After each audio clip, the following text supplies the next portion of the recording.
Olá! Já parou para pensar como é que o sistema jurídico não desaba? Quer dizer, ele é todo construído com palavras, e palavras podem ter, sei lá, dezenas de significados diferentes. Parece uma loucura, né? Pois é, hoje a gente vai mergulhar a fundo para entender o sistema, que é surpreendentemente racional, que coloca ordem nesse caos do mundo das leis. Para a gente começar, vamos fazer um exercício de imaginação bem rápido. E se as palavras não tivessem um significado minimamente estável? O que aconteceria se a interpretação de uma lei fosse totalmente livre, dependendo da vontade de cada um? A resposta para essa pergunta leva a gente direto para um cenário de colapso total. Vamos ver na prática o que aconteceria se a interpretação fosse uma terra sem lei. Vamos imaginar um cenário. O Banco Central lança uma nota nova de R$ 100. Parece simples, né? Mas não é. Pensa só. Um comerciante olha para a nota e decide que aquele valor legal é só uma sugestão e bota para vender por 200. Já o outro comerciante, coitado, acha que é obrigado a vender por 100 e acaba no prejuízo. Aí chega um consumidor, pechincha, e leva a nota por 50. E os juízes? Os juízes. Um decide com uma rigidez total, o outro decide, sei lá, dependendo do humor do dia. O resultado? Caos. Caos completo. O comércio trava, ninguém confia em ninguém e a lei? Bom, a lei vira uma piada. E essa imagem do caos todo nos mostra uma verdade fundamental. Sem um sistema para organizar, para limitar os significados, não existe lei. O que existe é só um monte de opiniões batendo de frente. É justamente para evitar isso que existe a hermenêutica jurídica. Pensa nela como o sistema operacional que faz o direito funcionar. Tá, mas por que essa confusão toda é possível afinal? A culpa não é de má-fé nem de incompetência, não. O problema está na própria matéria-prima do direito, a linguagem humana. E ela tem, digamos, umas falhas estruturais que precisam ser gerenciadas. Basicamente, a linguagem sofre de três problemas crônicos. Primeiro, a ambiguidade. É quando uma palavra como banco pode ser o lugar onde se guarda dinheiro ou um lugar para sentar. Depois tem a vagueza, em conceitos como boa-fé ou jovem. Onde é que isso começa e termina exatamente? E por fim, a porosidade. São os buracos, sabe? As situações que a lei simplesmente não previu. Isso deixa bem claro que não são erros de quem escreveu a lei, mas características da linguagem que, se não forem controladas, geram muita insegurança e desigualdade. E a solução para esses desafios todos tem nome: hermenêutica jurídica. É ela, esse conjunto de métodos e de princípios racionais que funciona como um antídoto contra o caos. É a disciplina que transforma a interpretação, que poderia ser um ato de pura vontade, em uma técnica controlada que busca previsibilidade e, claro, justiça.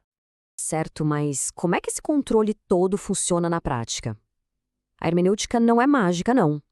Ela oferece ao jurista uma verdadeira caixa de ferramentas para construir ordem a partir da bagunça que a linguagem pode criar. Pensa nesses quatro mecanismos como as ferramentas essenciais dessa caixa. Os métodos estruturados são o passo a passo lógico da interpretação. As escolas consolidadas trazem toda a sabedoria acumulada ao longo da história. A jurisprudência cria consistência para garantir que casos parecidos tenham respostas parecidas. E os princípios fundamentais? Bom, eles são a bússola ética do sistema. E o mais importante, nenhuma ferramenta funciona sozinha. Elas trabalham juntas, uma controlando e equilibrando a outra. Bom, a teoria é ótima, mas o que vale mesmo é a prática, certo? Vamos ver agora como essas ferramentas resolvem os quebra-cabeças jurídicos do dia a dia. Vamos pegar a palavra roubo. Um bom jurista não vai só abrir o dicionário. A análise gramatical vai definir os elementos básicos. A sistemática vai olhar a lei como um todo e diferenciar o roubo do furto. A histórica vai investigar por que essa lei foi criada lá atrás. E a teleológica vai perguntar, hoje, qual o problema social essa norma quer resolver?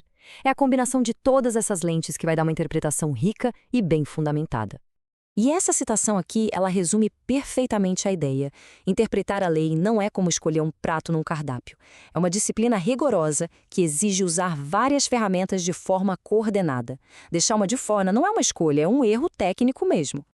Ok, decifrar um crime como roubo é um desafio.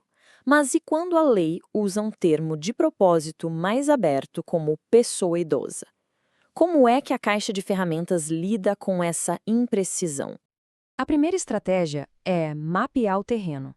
O sistema começa identificando o que a gente chama de zona de certeza positiva.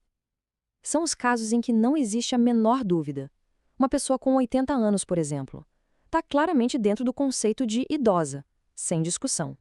Logo em seguida, se faz o oposto, define-se a zona de certeza negativa. Uma pessoa de 30 anos está com a mesma clareza fora desse conceito. Pronto, esses dois polos criam as fronteiras do nosso problema. Só que o verdadeiro desafio para o direito não está nos extremos. Está naquela área cinzenta no meio do caminho, sabe? A tal da zona de penumbra. E aí? E uma pessoa com 59 anos e 11 meses de idade? Falta um tiquinho para completar a idade que está lá em outra lei. E agora? É exatamente aqui que a interpretação deixa de ser só técnica e vira quase uma arte. É nessa zona de penumbra que a bússola dos princípios se torna indispensável. A decisão não vai ser um chute, ela vai ser guiada por perguntas fundamentais como: qual solução protege melhor a dignidade da pessoa? Qual é a mais proporcional e razoável? Como a gente garante a igualdade? Esses princípios são como uma luz no caminho, garantindo que a decisão seja justa, mesmo onde a regra não é tão clara. E quando a lei simplesmente não previu algo, como o que fazer com o e-mail de alguém que faleceu, a caixa de ferramentas tem um recurso poderoso para isso, a analogia. O jurista identifica o buraco na lei, procura uma situação parecida que já tem uma solução, tipo cartas físicas, confirma que a essência do problema é a mesma e, com isso, aplica a solução que já existe ao caso novo. É um processo lógico, transparente e que permite que o direito evolua junto com a sociedade. Então, depois de usar todas essas ferramentas, todos esses métodos e princípios, o que a gente conseguiu construir? Bom, a gente conseguiu transformar aquele cenário de caos do começo em um sistema que funciona, que é previsível e que busca ser justo. O contraste é gritante, né? De um lado, o mundo da interpretação livre, que só entrega arbitrariedade, desigualdade e uma insegurança que paralisa todo mundo. Do outro, o mundo do controle hermenêutico, que combate esses riscos com método, com a estabilidade dos precedentes e com a sabedoria acumulada da jurisprudência. No fim das contas, a grande conquista da hermenêutica é permitir que o direito chegue no equilíbrio que é delicado, mas muito poderoso. Ela nos dá a previsibilidade para a gente poder planejar a vida, garante igualdade para que a lei seja a mesma para todos e abre caminho para que a justiça, no caso concreto, seja alcançada. Olha, o sistema não é perfeito, claro que não, mas ele fornece certeza suficiente para que a sociedade funcione. E para fechar, fica uma reflexão. O que será que define um sistema jurídico justo de verdade?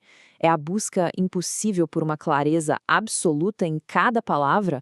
Ou é a sabedoria de construir um sistema que tem uma flexibilidade controlada, capaz de se adaptar à complexidade infinita da vida real? Talvez a verdadeira justiça more exatamente nesse equilíbrio.